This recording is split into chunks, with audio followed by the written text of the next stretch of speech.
Bonjour à tous. Ils l'ont fait, les éléphants ont réussi à sortir le champion en titre de la compétition et finir à la tête de leur poule. Et comme un ouf de soulagement doublé de joie, les journaux de ce vendredi célèbrent tous cet espoir de l'équipe de Côte d'Ivoire qui a battu hier 3-1 l'Algérie. Et de fort belle manière, les confrères de la presse écrite ont trouvé des titres élogieux pour saluer les éléphants qui marchent sur les fennecs et retrouvent les pharaons, écrit Fatin Matin, qui cite quelques acteurs de cette victoire, à savoir Kessié, Pépé, Conan, Badra, qui ont fait le show, commente le journal qui rend aussi compte de l'ambiance folle qui a prévalu dans les villages Cannes, qui étaient en ébullition à Douala et à Abidjan. Soir Info, qui n'en revient visiblement pas de ce résultat obtenu, écrit que les éléphants essuient les larmes de Badra Ali, le portier qui a perdu il y a quelques jours son père, et cela en explosant l'Algérie et défie déjà l'Égypte un autogo morceau. Les éléphants pétés les fennecs, explose lui aussi l'intelligent d'Abidjan.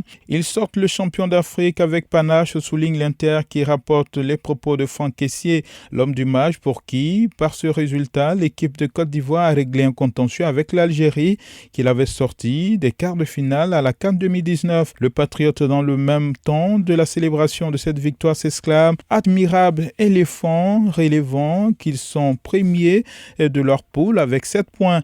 La Côte d'Ivoire écrase l'Algérie 3-1 et va en huitième de finale. C'est l'inspiration également de Dernière Heure Monde. L'Algérie abandonne son trophée au Cameroun, ironise l'héritage.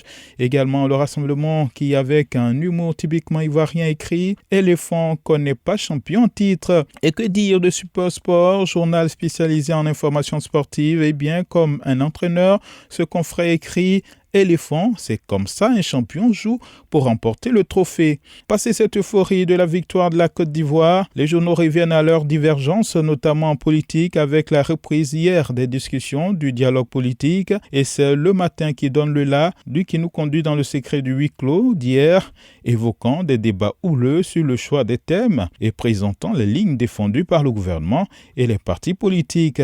Le Nouveau Réveil indique qu'aucun débat de fond n'a été entamé hier, mais souligne que le pouvoir regroupe les 17 préoccupations de l'opposition en 5 grosses thématiques. Des thématiques citées par le temps, à savoir la récomposition de la CEI, la prise de mesures pour l'apaisement du climat sociopolitique, la révision de la liste électorale, la révision du code électoral et la réconciliation nationale. Ces 5 grands thèmes sont la résultante de plusieurs propositions au nombre de 85, des comptes l'Inter.